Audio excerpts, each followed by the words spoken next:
इमाम अहमद रजा खान फाजिल बरेलवी 1857 के गदर की निगाहों को सामने रखिए, जब तन के गोरे और मन के काले ईस्ट इंडिया कंपनी के नाम पे भारत के सुनहरी सरजमी को कैदो बंद कर लिए, तो यहाँ के सिर्फ मजहबी मसाइल और सियासी मसाइल पे कब्जा नहीं किया था, यहाँ की राजनीतिक माहौल पे कब्जा नहीं किया था, सिर्फ हिंदुस्तान पे काबिज नहीं हुआ था, अंग्रेजों ने यहाँ के बसने वालों के अकीदे पे भी कब्जा कर लिया था, उनकी मजहबी मसाइल पे भी कब्जा कर लिया था, उनके चालो चलन पे भी कब्जा कर लिया था। ऐसे भयानक माहौल में मेरे दोस्तों, तन के गोरे और मन के कालों के खिलाफ जब हिदायत रसूल साहब ने अपने कलम की तब आजमाई की है, जब मौलाना फजल है खैराबादी ने अंग्रेजों के खिलाफ फतवा लिखना शुरू कर दिया है, जब उस्मान ब्रिगेडियर जैसा कमर जोरे दिल आदमी जब आगे बढ़ा है, तो इनका मुकाबला करने के लिए एक कौम खड़ी हुई है जो कलमा भी पढ़ रही है, चेहरे पे दाढ़ी भी रखी है, सर पे टोपी भी लगाई है, मगर अजमत मुस्तफा का इनकार कर रही है, रिफत मुस्तफा से इनकार कर रही है, गुंबद खजरा के तकद्दुस से आंख बिचौली की जा रही है। यहीं तक नहीं, ख्वाजा गरीब नवाज के कब्र मुकद्दस को मिट्टी का ढेर बताया जा रहा है, साबिर पाक के रोज़े मुकद्दस को मेरे दोस्तों बुतखाना बताया जा रहा है, साबिर कलियर के दास्ताने पे जाने को मना किया जा रहा है। मेरे दोस्तों यहीं तक नहीं, आप ये इससे आगे निकल करके देखिए, कोई मदीनतुत तैयबा का सफर करता है तो उसे नाजायज़ हराम बताया जा रहा है। आज का मुसलमान नहीं, उस दौर का मुसलमान सिसक रहा था कि मैंने तो जाने ईमान मोहम्मदुर रसूलुल्लाह को समझा है, मैंने तो ईमान की जान नबी अकरम को समझा है, हिंदुस्तान में इस्लाम की पासबान को गरीब नवाज समझा है, मैंने ख्वाजा गरीब नवाज के चौखट से इस्लाम को पाया है, साबिर कलियरी की चौखट से मैंने सूफियत को पाया है, मैंने महबूबे इलाही के दर से इस्लाम को समझा है, मैंने मखदूमे के छौछा के दर से हमने इस्लाम को समझा है। मगर आज इनकी कब्रों से चादरें हटाई जा रही है, आज इनके कब्रों पे जाने से रोका जा रहा है। कोई ऐसा सज्जादा नहीं था कि मजार से चादर को जब हराम कहा जा रहा कह करके खींचा जा रहा था, तो कोई ऐसा सज्जादागान नहीं था कि उसे हलाल और उसे जायज कह के रोक सके। हर आदमी की आंखें देख रही थी, फतवा देवबंद का निकल चुका था कि आज कब्रों पे जो चादरें चढ़ाई जा रही है, जो नियाज किए जा रहे हैं, जो फातिहा किया जा रहा है, ये दुरुस्त नहीं है। जिस कब्र पे आप जा रहे हो मरघट बन चुका है, वो बुतखाना बन चुका है। हर खानकाह का सज्जादा सुन रहा था, हर खानकाह का पीर सुन रहा था, किसी के पास ऐसा जवाब नहीं था कि उनका मुंह तोड़ जवाब दिया जा सके। मगर रब्बे कदीर ने देखा है कि अब अज़मत मुस्तफा को अज़मत मुस्तफा से खिलवाड़ किया जा रहा है, गुंबद खजरा के तकद्दुस को पामाल किया जा रहा है, ख्वाजा गरीब नवाज की खासियत से आंख बिचौली की जा रही है, गौसे आजम की करामतों का परीक्षा उड़ाया जा रहा है। तो ऐसे भयानक माहौल में रब्बे कदीर की बारगाह में हिंदू पाकिस्तान बांग्लादेश बल्कि के पूरी दुनिया का मुसलमान से सच्चे कह रहा था, परवरदिगार तू खालिद इब्ने वलीद को भेज दे ताकि दुश्मन रसूल का खात्मा हो जाए। तो आवाज आ रही थी, अब खालिद इब्ने वलीद जाने वाले नहीं है, कौम ने आवाज दी है मेरे परवरदिगार ईमान जा रहा है, सैयदना फारूक आजम को भेज दे ताकि मेरी ईमान की हिफाजत कर सके। जवाब आई अब फारूक आजम जाने वाले नहीं है। दुनिया आवाज दे रही थी दुआओं में, परवरदिगार हुसैन आजम शहीद आजम हुसैन आजम करबला के महाराजा हुसैन आजम को भेज दिया जाए ताकि फिर गर्दन कटा करके इस्लाम और ईमान को बचा सके। आवाज आ रही थी, एक हुसैन को बनाया था, करबला में शहादत की मंजिल से गुजर चुके हैं, अब दूसरा हुसैन जाने वाला नहीं है। अब बंदे मोमिन सिसक करके रब की बारगाह में दुआ कर रहा था कि परवरदिगार अब मेरे ईमान को कौन बचाएगा, मेरे सीने के इस्लाम को कौन बचाएगा, ख्वाजा की खाजगियत को कौन बचाएगा, गौसे आजम की करामतों को कौन बचाएगा, मखदूम समनानी की चादरों के वकार को कौन बचाएगा, सरकारे सुरकाही के रोजे के तकद्दुस को कौन बचाएगा। तो एक आवाज आई, ए मेरे बंदे घबराना नहीं, अभी तक मैंने नबूवत के दरवाजे खोले तो उसके असीर बना करके सैयदना अबू बकर को भेजा था, नबूवत का गुलाम बना करके सैयदना फारूक आजम खालिद इब्ने वलीद को भेजा था, नबूवत का पासदार बना करके हुसैन इब्ने अली को भेजा था। अब हुसैन नहीं जाएंगे, अब ईमान और इस्लाम को बचाने के लिए, ख्वाजा की ख्वाजियत को बरकरार रखने के लिए, गौस की गौसियत को बरकरार रखने के लिए अब बरेली में इमाम अहमद रजा आया।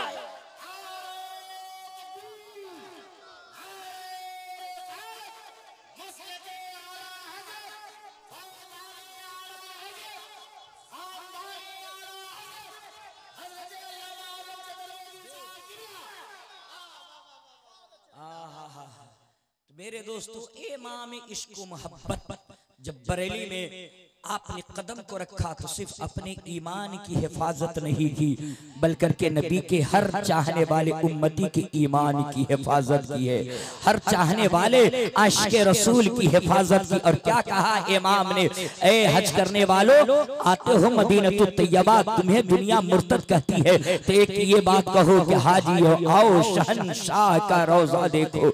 अरे काबा तो देख चुके, काबे का काबा देखो। और मेरे इमाम ने कहा कि मेरे इमाम ने कहा असलुल वसूल बंदगी उस ताजवर की है। तुमने खाने काबा का तवाफ तो कर लिया है, मगर ये कोई है गारंटी हाजी कहने वाला कि मेरा हज कबूल हो गया है? हजरे अस्वद को चूम लिया, क्या तुम गारंटी दे सकते हो तेरा हज कबूल हो गया? तवाफे काबा कर लिया, ए हाजी तू बता सकता है कि तेरा हज कबूल हो गया है? तू अहराम बांध करके सफा मरवा के दरमियान सही कर लिया, दौड़ लिया है, क्या कोई हाजी कह सकता है कि मेरा हज कबूल हो गया?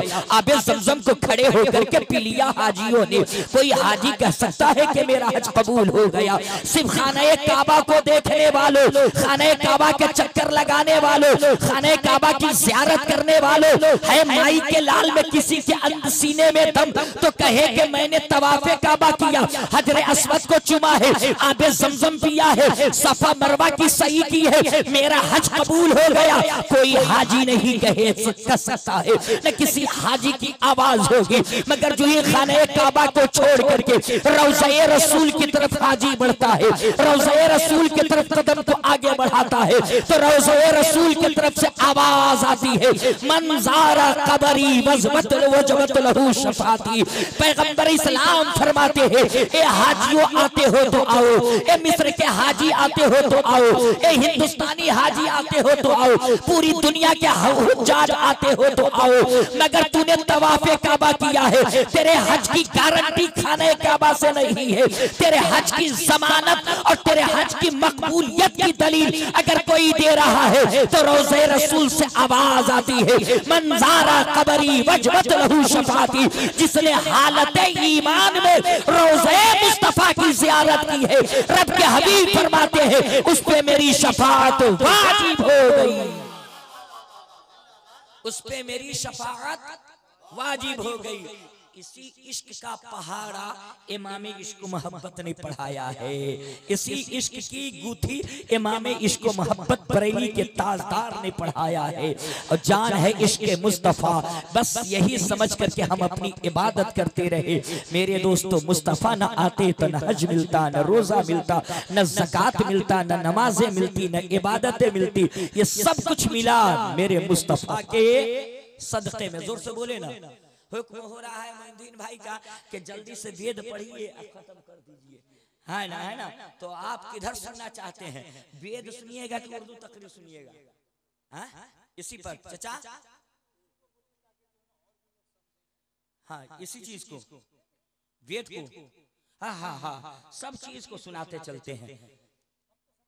जी जी, आइए आइए। इस रात की सोनी क्या है, रात के सन्नाटे में जब अपना नहीं सुनता तो गैर कौन सुनता है। मगर आइए आइए, मैं सुनाता हूँ, इसलिए कि आज आप सो रहे हैं, वो जग रहे हैं। आज आप सो रहे हैं, आज से मुराद की सदी में, इस जमाने में, इस दौर में मुसलमान सो रहा है, मगर बिरादरे वतन जग रहे हैं, इसलिए कि हमने अपने वजूद को खो दिया है, हमने अपने लाइफ को बर्बाद करके सिर्फ कैरम बोर्ड और मोबाइल की स्क्रीन पे बर्बाद कर दिया है। मेरे दोस्तों, खालिद इब्न वलीद ने कहा था कि दुनिया में तुम कामयाब होना चाहते हो, कामयाब होना चाहते हो, एक कौम मुस्लिम तुम फतह के झंडे को करीब से देखना चाहते हो, तो तलवार अपने हाथ में और एक हाथ घोड़े के जीन पे पुष्प पे होना चाहिए, यानी कि मुसलमान घोड़े पे सवार हो, हाथ में अलम रहे, तब जाकर के मुसलमान कामयाब है। ना आज हमारे पास घोड़ा है ना आज हमारे पास, हाँ, मगर ये दोनों चीजें जानते हैं कहाँ इस्तेमाल किया जाता है। घोड़ा भी इस्तेमाल किया जा रहा है नाच में, शादी में नचाने के काम आता है, तलवार भी उसी काम में आता है। वो डुप्लीकेट तलवार धरा करके लहराया जाता है। मुसलमान के पास दोनों में से कोई एक भी नहीं है, एक भी नहीं है। मगर आइए सुनाते हैं चचा को, बेदार हो जाइए। उगम निगम सूते जो पारा अपनी अबान मिटे मझारा, तब सुनिए सब दास को साई ससाज कद ये सरसरना ही विचार विचारो हनीसा, बजो नाम मर मिटे कलीसा, तब हर माने न माने कोई, बिन गुरु दो ज्ञान न होई, तब हो में संगलंग अवतारा, मेहदी कहे सकल संसारा, तापू सापू जागो से सुंदरम हो, अरे बिना महामदी पार न हो। आज के जमाने में सबसे तेज पढ़ी जाने वाली पुस्तक किताब हमारे यहाँ नहीं, हमारे बिरादरे वतन हिंदू भाई क्या, हमारे परमीन भाई के यहाँ सबसे तेज पढ़ी जाने वाली पुस्तक रामचरितमानस है, जिसके लेखक गोस्वामी तुलसीदास जी है। गोस्वामी तुलसीदास जी लिखते हैं, बिन पद चले सुनई विधि काना, कर बिन कर्म करई विधि नाना, आनंद रहित सकल रस भोगी, बिन बाड़ी वक्ता बड़ियो। ओ मेरे दोस्तों, और करीब से आकर के देखिए मेरे दोस्तों, हर धर्म हर मज़हब में एक ही खुदा का तसव्वुर लिया गया है, एक ही खुदा को माना गया है, एक ही परवरदिगार के आगे सजदा किया गया है। ऋग्वेद के अंदर आया है, तुम्ही कम रोरियम तुम्ही कम शरोरियम तुम्ही कम जगत कारम यको जगदीश्वरा यको जगत गुरु सरोतार सत्य सरोग्रन सत्य एकम ब्रह्म द्वितीय निहारनास्ते किंचन। ओम भूर्भुवः स्वाहा, ओम गुरुर्भुवः स्वाहा, ओम देवः स्वाहा, ओम मंगलम स्वाहा। आप समझ गए? ऐसे से बोलिए ना, हाँ या ना बोलिए ना भाई, चचा समझ गए? हाँ, आज का मुसलमान वही समझता है जो मौलाना साहब नहीं समझता है। हाँ, हमारी कौम वही समझती है जो मौलाना साहब लोग नहीं समझता है अनीस भाई। मगर चलिए हम समझा कर थोड़े दिन में गुजरने की कोशिश करें। मेरे दोस्तों, हर धर्म हर मजहब हर सिवाय नास्तिक धर्म और दहरिया धर्म को छोड़ के एक ही खुदा का तसव्वुर लिया गया है, एक ही खुदा को माना, जोर से बोलिए ना, माना गया है। मगर मेरे दोस्तों आ जाइए उस कबल मेरे दोस्तों, बड़ी तेजी से सुनते चलिए मेरे दोस्तों। कुंभ कुंभ कुंभ पुंजनम युसरानम पंडितम गौरानम स्वाहा, ओम भूर्भुवः स्वाहा, ओम गुरुर्भुवः स्वाहा, ओम देवः स्वाहा, ओम मंगलम स्वाहा। मेरे दोस्तों, अच्छा हम लोग किस मुल्क में रहते हैं जरा सा बताइए, जोर से बोलिए, जोर से बोलिए। हिंदुस्तान में रहते हैं मेरे दोस्तों। शायर ने कहा कि दयारे हिंद में सूफी समाज चलता है, दयारे हिंद में ए फैजान बाबू एस एम मीडिया फैजान बाबू, आप इसी शेर को लेकर के आइएगा कि दयारे हिंद में सूफी समाज चलता है। बोलिए बोलिए, अब बोलने का वक्त है भैया, आप भी बोले जरा सा, चचा सुभान अल्लाह।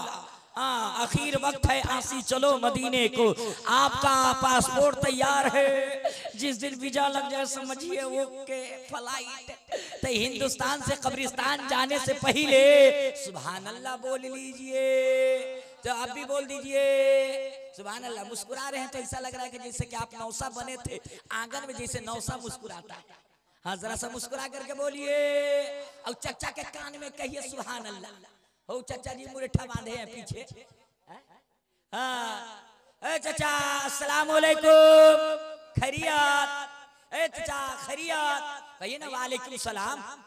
आज देखिए जब मौलाना साहब लोग मिलाद में, जलसा में, जुलूस में, उर्स में आए और आपको सलाम करे तो आप सलाम का जवाब दीजिए। क्या कीजिए? कुर्सी का टेक छोड़ के बैठिए। टेक छोड़ के बैठिए ना तो शैतान कांधा पे बैठ जाएगा।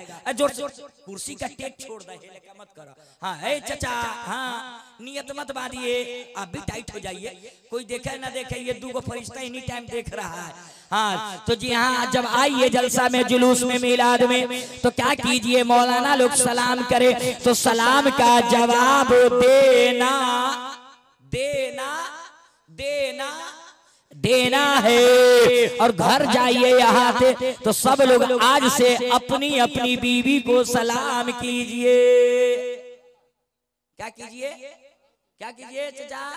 सलाम कीजिए। यहाँ मौलाना साहब का सलाम का जवाब देना है, घर जा करके सलाम करना है। चचा लोग मन्ने मन्ने होंगे कि 40 साल 60 साल हो गए, बुढ़िया को आज तक सलाम नहीं किए। अम्मा बहनें सुन रही होगी तो मन्ने मन्ने गदगद होगी कि चलो ठीक है ठाक मौलवी को पकड़ करके इरशाद भाई ने लाया है। 40 साल 60 साल में बुढ़ऊ सलाम नहीं किए, आज जो जलसा से मिलाद से लौटेंगे तो हमको सलाम करेंगे। तो आज से आप लोग अपनी अपनी बीवी को सलाम कीजिएगा। बोलिए सलाम कीजिएगा। हाँ अपनी बीवी को सलाम कीजिएगा, पड़ोस की बीवी को नहीं तो मार रखा है। 1 से 2 रोज कीजिएगा, लोग कहेगा काहे इतना सलाम करता है, तो मामला गड़बड़ हो जाएगा। तो आप लोग आज से किसको? अपनी बीवी को क्या करना है? सलाम करना है। तो आज से बीवी को आप लोग सलाम करेंगे। चाचा चाचा सोच लगी फंसाने वाली बात बोल रहे हैं, आज तक बुढ़िया को करवे नहीं किए। तो आज से आप लोग अपनी बीवी को सलाम कीजिए। अरे बीवी को सलाम करना ये कोई शर्म की बात नहीं है, ये हया की बात नहीं है, लाज की बात नहीं है। अरे मौलाए अली मुश्किल कुशा खैबर सिकन फातह खैबर दामादे पैगंबर हुसैन के बाबा जब अपने घर तशरीफ लाते तो अपनी बीवी सैयदा फातिमा को मौला अली सलाम किया करते थे। कौन करते थे चाचा? हजरते अली सलाम करते थे अपनी, जो से बोलिए ना अपनी, अब चाचा अपनी बीवी को। तो आप लोग काहे नहीं कीजिएगा सलाम? जब हजरत अली अपनी बीवी को सलाम चाचा कर सकते हैं तो आप कौना खेत के मूली हैं कि नहीं कीजिएगा? नहीं कीजिएगा तो माँ बहनें अगर जो सुन रही होगी तो कहेगी चलो हम मसला जान गए कि जब हजरत अली कर सकते हैं तो ई काहे नहीं करेंगे। घर जाइएगा सलाम नहीं कीजिएगा। सुबह सुबह जो गांव की मेठ औरत होगी मेला घूमने वाली, पूरे गांव की औरत को इसी पिंडाल के नीचे जमा कर देगी, सामने आने के नीचे, और कहेगी कि जब तक ये लोग सलाम नहीं करेगा पूरे गांव में चूल्हा नहीं जलेगा, खाना नहीं बनेगा, नाश्ता नहीं बनेगा। आप कहिएगा अपनी बीवी से लड्डू की अम्मी, लड्डू की अम्मी नाम ऐसा के रखा जाता है लड्डू। और किसी के घर बेटा पैदा हो जाए, चला जाए अल्लामा शौकत साहब क्या गुंचा भाई क्या, और कह के बेटा का नाम रख दिए तो रख दो अमीरुद्दीन, पुराना ओल्ड मॉडल का नाम रख दो अब्दुल लतीफ, पुराना है। और जो ही गुंचा भाई कहेंगे नाम रख दो लड्डू, पेड़ा, जिलेबी, रसगुल्ला, तो मन गदगद हो जाता है, पूरा खानदान खुश रहता है। हाँ कि नाम अच्छा मिल गया। ए मेरे दोस्तों नाम अच्छा रखिए, है ना? कहिए लड्डू की अम्मी नाश्ता बनाओ, हमको दुकान पे जाना है, दुकान बंद किए हुए हैं, जल्दी से नाश्ता तैयार कर। तो माँ बहनें कहेंगी कि पहले सलाम कीजिए। कीजिए तब नाश्ता बनेगा। हम लोग जान गए कि हजरत अली जब अपनी बीवी को कर सकते हैं तो आप काहे नहीं कीजिएगा। आप कहिएगा नहीं करेंगे तो गांव की सारी औरतें कहेंगी आज से हड़ताल चालू, आज से धरना चालू। आप आरजेडी का हड़ताल सुने होंगे, बीजेपी का हड़ताल सुने होंगे, बिहार हड़ताल, उत्तर प्रदेश हड़ताल, मगर औरतों का हड़ताल नहीं सुने होंगे। जब वो हड़ताल पे बैठ जाए, नाश्ता नहीं बनावेगी तो आप लोग क्या खाइएगा? पूरा गांव जब हड़ताले रहेगा तो क्या खाइएगा? कितना दिन होटल में चाय बिस्किट चले, गैस्ट्रिक की बीमारी हो जाएगी। आप आइएगा कहिएगा चल नाश्ता बना, तो कहेगी नहीं पहले सलाम कीजिए तब नाश्ता बनेगा। तो आपके पास जवाब है कि उनको चुप कराया जा सके। जोर से बोलिए जवाब है, हम बता दें, बता दें तो मुस्कुरा करके बोलिए सुभान अल्लाह। पीछे वाले चचा बोल दीजिए आप भी सुभान अल्लाह। जब कहिएगा मेरी बीबी नाश्ता बनाओगे नहीं बनाएंगे तो कहिएगा ए मेरी बीवी सुन लो, जब आकाए नामदार मदीने के ताजदार हम गरीबों के गमगुसार नाइबे परवरदिगार शफीए रोजे सुमार जब अपने घर में तशरीफ लाते तो हम सबों की माँ उम्मुल मोमिनीन आयशा सिद्दीका नबीए मोहतरम को सलाम किया करती थी। तो इससे पता चल गया कि औरत शौहर को सलाम करे तो माँ आयशा की सुन्नत अदा हो जाए, और शौहर बीवी को करे तो मौला अली की सुन्नत अदा हो जाए। अस्सलाम दोनों तरफ से हो जाए तो जिंदगी खुशगवार हो जाए, है ना जिंदगी। माशाल्लाह आप ही वो समझे, डॉक्टर साहब नहीं समझे। तो कब आएंगे? मेरे इंतकाल पे आएंगे। माशाल्लाह मुस्कुराने के लिए मैंने कह दिया, मुस्कुरा करके बोलिए जरा सा तो सुनेंगे। हम थोड़ी देर सुना दे चचा, चचा सुनेंगे आप लोग कि खत्म कर दिया जाए। हाँ जोर से बोलिए। ए भाई साहब आप दवा खिलाए डॉक्टर साहब के यहाँ से। मजार मेरा मत बनवाइएगा, अभी जिंदा रहने दीजिए। आप थोड़ा हमको देखिए, हम आपको देखे, कनेक्शन बने, कनेक्ट होंगे तब ना मजा आएगा। तो आप अपने ही मोबाइल में लगे हैं, हमको वीडियो का कीजिएगा बूढ़ पुरानिया आदमी का। अरे शायर लोग आएंगे, जवान लोग, उनको कीजिएगा। अब उम्र हो गई हमारी 35 साल 37 साल। अब शौकत भाई अब क्या करना है? ये बूढ़ गाय के घेट में घंटी लटका कर क्या कीजिएगा? बंद कीजिए, डायरेक्ट सुन लीजिए जाए। मुस्कुरा करके बोल दीजिए, मुस्कुरा करके बोलिए मेरे दोस्तों कुंभ कुंभ कुंभ जन्मी स्नानम पंडितम गौरानम स्वाहा। दो दरिया यानी के गंगा और यमुना जब दोनों आपस में मिलते हैं तो बीच में एक रास्ता निकलता है, एक रास्ता बनता है जिस रास्ते का नाम है वैतरणी। और वैतरणी रास्ते का सीधा ताल्लुक वैकुंठ से, स्वर्ग से, जन्नत से। तो इसका खुलासा ये हुआ कि गंगा और यमुना में जो स्नान कर लेगा वो स्वर्गवासी हो जाएगा, गंगा और यमुना में जो नहा लेगा वो वैकुंठी हो जाएगा, वो जन्नती हो जाएगा, वो पैराडाइज में जाने के लायक हो जाएगा। मैंने कहा वेद व्यास जी का आदमी गंगा और यमुना में स्नान कर लेता है तो क्या वो स्वर्ग में चला जाता है? क्या वो वैकुंठी हो जाता है? वो पैराडाइज में चला जाता है? तो वेद व्यास जी कहने लगे कि अगर आदमी नहा करके स्नान कर करके अगर स्वर्ग में चला जाता तो दुनिया का हर पापी, दुनिया का हर डाकू, दुनिया का हर चोर लबार नहा करके स्वर्ग में चला जाता। और माला जपने वाले, तस्बीह पढ़ने वाले, नमाज पढ़ने वाले जन्नत के बाहर रह जाते। हाँ, वो धक्का दे के चक्का से इनको बाहर कर देता। कहता कि मौलवी मौलाना की क्या उसमें हुई थी गुजारा, कहता बाहर। मगर वेद व्यास जी कहते हैं नहाने से कोई नहीं होगा। मैंने कहा कैसे होगा जल्दी से बताइए। तो कहने लगे ला इलाहा इल्लल्लाह पापम इल्लल्लाह पम पम बैकुट विराजे जपे नाम मोहम्मदम। मैंने कहा वेद व्यास जी जरा सा और आसान करके बताइए, इसका खंडन करके बताइए, इसको वाज़े करके बताइए। तो कहने लगे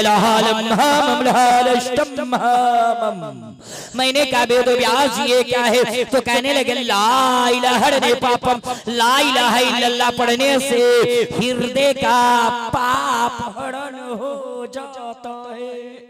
ला इलाहा इल्लल्लाह पढ़ने से दिल का गुनाह खत्म हो जाता है। अच्छा आप लोग गुनाह जानते हैं चचा, ओ भाई साहब गुनाह जानते हैं आप लोग, पाप जानते हैं, हाँ या ना बोलिए ना। तो आज का मुसलमान नहीं जानेगा, पाप तो कौन जानेगा। अजान होती रहती है घर में, टीवी का वॉल्यूम हाई रेस पे है, अजान होती रहती है, सास बहू आंगना में पटका पटकी करती रहती है। आज का मुसलमान नहीं जानेगा तो कौन जानेगा। चाय खाना में बैठ के इमाम की शिकायत, आलिमों की शिकायत हमारी कौम करती नजर आती है, नमाज भी उसी के पीछे पढ़ेगी और हमारी कौम फिर अपने ही इमाम की शिकायत भी करती है। आज हमारी कौम की अजब सी हालत बन गई है कि कचहरी में जा करके देखिए तो एक समोसा और एक चाय पे ईमान का सौदा कर देता है। आज का मुसलमान क्या कहिएगा। अब इलेक्शन का जमाना आया है, 1 घंटे में इस पार्टी का झंडा लेकर के दूसरे घंटे में दूसरा घंटा चालू हुआ, फिर दूसरा झंडा लेके चलने लगा। मुसलमानों को पार्टियों ने भी समझ लिया है कि ये बिकाऊ माल है, बस माल देते रहो, नारा लगवाते रहो। मगर ए मुसलमानों, न तुम समाजवादी के लिए पैदा किए गए हो, न आरजेडी के लिए बनाए गए हो, न तुम्हारे लिए दुनिया के किसी झंडे की जरूरत है, बल्कि के मुसलमान मोहम्मदुर रसूलुल्लाह के झंडे के लिए आया है, उनके बैनर के तले आया है। मुस्तफा का बैनर ये कहता है हक को हक कहा जाए, बातिल को बातिल कहा जाए, झूठा को झूठा कहा जाए, शराबी को शराबी कहा जाए, जुआरी को जुआरी कहा जाए, नमाजी को नमाजी कहा जाए। मगर मुसलमान कहाँ कहता है। इमाम साहब अगर जरा सी कहते सियासत की बात करते तो मुझे साहब ये तो नहीं का काम ना है, ये तो नेता सा चक्का सा का काम है। कौम का सौदा, जे इलेक्शन आए तो लंबी टोपी लगा के मेंबर के करीब खड़ा होता है। ये कौम का बिकाऊ माल मुसलमान। इमाम साहब को हजरत 2 मिनट और लिए रहेगा माल 2 मिनट में 2 लाख। पूरी मस्जिद का सौदा कर देगा टोपी का। टोपी देखा, ये सारी टोपी देख रहे हैं ना जुमे में नेताजी सब। अल्लाह खैर करे, हमारी कौम को कब समझ आएगी कि अपने बच्चों की मुस्तकबिल का सौदा करके, अपने बेटों को हराम का लुक्मा खिला करके वफा की उम्मीद वो नेता वो चक्का रखता है कि मेरा बेटा मेरा वफादार हो जाएगा। नहीं मेरे दोस्त, अपने जमीर का सौदा मत कीजिए। देखिए मुस्तकबिल हमारे बेटों का कैसे गुजरने वाला है, हम उसी काम वैसे ही कदम बढ़ाएंगे जिस सियासत से हमारे मस्जिद को फायदा हो, जिस सियासत से इस्लाम को फायदा हो, जिस सियासत से मुसलमान को फायदा हो, वैसा काम करेंगे ताकि के यहाँ भी सुरखुरू रहे, मरने के बाद भी। मेरे दोस्तों, तो मैंने कहा कि वेदव्यास जी आदमी कैसे जन्नत में जाएगा, तो कहने लगे ला इलाहा इल्लल्लाह पापम, ला इलाहा इल्लल्लाह पढ़ने से हृदय का पाप हरण हो जाता है, हृदय का गुनाह खत्म हो जाता है। मगर आज का मुसलमान तो इतना गुनाह करता है कि दिल ही खत्म करिया सिया।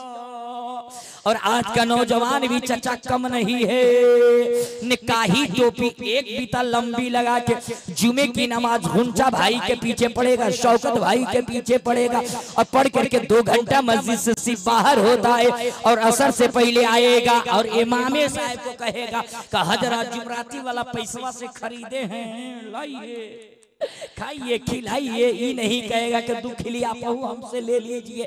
इमामे साहब का खाता है, उन्हीं के हुजरे में कहेगा आज आप तकरीर किए इमाम साहब, इससे पहले तो इस तकरीरें न सुने थे, मन गदगदरू हरिया। इतने में असर किया जान। अल्लाहु अकबर अल्लाहु अकबर। इमाम साहब ने कहा बाबू अब तकरीर तुम अपनी बंद करो, असर की अजान हो गई है, चल वजू बना, चल असर की नमाज पढ़ ले। तो आज का नौजवान क्या कहता है इमाम साहब से, इमाम साहब पढ़िए पढ़िए अकेले।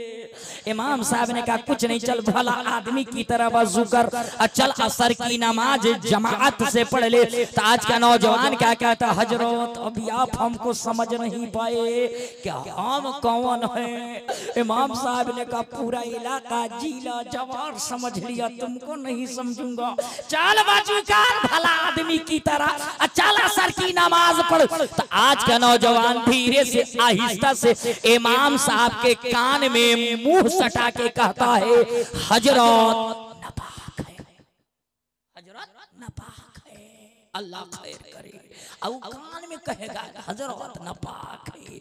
मेरे दोस्तों हंस के जुमले को मत टालिए। मेरे मुस्तफा मेरे पैगंबर इरशाद फरमाते हैं अत्तहारतु निस्फुल ईमान, अरे पाकी जो है आधा ईमान है। मुसलमानों को हमेशा पाक रहना चाहिए।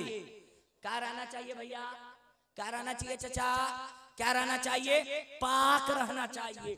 मगर आज का मुसलमान मत पूछिए, आज का नौजवान, आज का नौजवान मत पूछिए, अजब सा मामला हो गया है, अजब सी हालत बन गई है मुसलमानों की। क्या कहिएगा आजकल चाचा, आप लोग तो खैर ठीक हैं, तो आज का नौजवान जो है पहन रहा है पत्ते नहीं चल पाता है कि पहन के सिलवाता है या सिलवा के पहनता है। इतना फिटिंग पहनेगा। एक और नया फैशन जो आया, इधर फटा इधर फाटा, डर लग रहा है कि कंपनी कहीं दूसरी जगह ना फटा कर दे, सजदे में मामला गड़बड़ न हो जाए। अभी तो इधरे उधरे है, कहीं और जगह फटा कंपनी कर दे तो पता चले सजदे में पीछे वाला उसकी नमाज़ें खत्म हो जाएगी। देखने को लाल किला तो देखेगा कुतुब मीनार, है ना। तो मेरे दोस्तों हंस के जुमले को मत टालिए। अरे जब नमाज के लिए ही नहीं, पूरी जिंदगी में अपने वज़ाक़ता को, अपने अज़ाए बदन के कपड़े को शरीयत मुस्तफा के दायरे में वाला कपड़ा पहनिए, ताकि आपका सत्रे औरत भी छुपा रहे और देखने वाला देखे तो कहे ये मुसलमान जा रहा है ना। मगर मेरे दोस्तों आ जाइए बड़ी तेजी के साथ, और इन्हीं जुमलों के साथ फिर कभी जिंदगी वफा करेगी तो आपसे मुलाकात की जाएगी। और जितना वेद मैंने पढ़ा इंशाअल्लाह वो सारे वेदों का मंत्र उदाहरण पढ़ करके बताया जाएगा। इसलिए कि हमें भी निकलने के 2 बजने के बज गया चाचा, कहाँ बीच में रह गए। अभी मेरे बाद शौकत साहब की तकरीर होनी, अच्छा 5 मिनट और सुन लीजिए। जी जी माँ शौकत साहब आए हैं, तुमकी हाजिरी नहीं होगी, हजरत इधर अभी नातखानी करेंगे, इनकी शायरी हो 10 मिनट की तकरीर हो जाएगी। अच्छा अच्छा अच्छा, हाँ, इसलिए कि क्या कहिएगा, अजब सी मजबूरी है कि ना आप में हम आपको समझ पाए ना आप हमको समझ पाए। समझते समझते कयामत करीब है, इसलिए मुसलमान अपने अपने फिराक में रहे तो अच्छा है। मेरे दोस्तों सुंदर रूप कवाले मुँह से काए और नाम मोहम्मद जग जग छाए। जैसे नीले पानी में खिले हुए कमल के, आज के इस कमल की बात नहीं, नहीं तो कमल खिलता ही है कीचड़ में। इस कमल का फ्यूचर ही खत्म है, खराब है। मेरे दोस्तों जैसे सहराए अरब में नीले पानी और नीले पानी में खिले हुए फूल का कोई जवाब नहीं है, वैसे ही सहराए अरब में आमना के लाल का कोई जवाब नहीं है। वो बेमिसाल है, उनका कोई मिसाल नहीं है। वो लाजवाब है, उनका कोई जवाब नहीं है। सीने दिल में जमाले यार का नासूर है, मर हमें यादे नबी से दर्द गम का फूर है। लुक़्ते हर फिक्र जो मिसले कमर मामूर है, ऐ रज़ाए अहमदी नूरी का फैज़ नूर है। हो गई मेरी गजल पढ़कर कसीदा नूर का।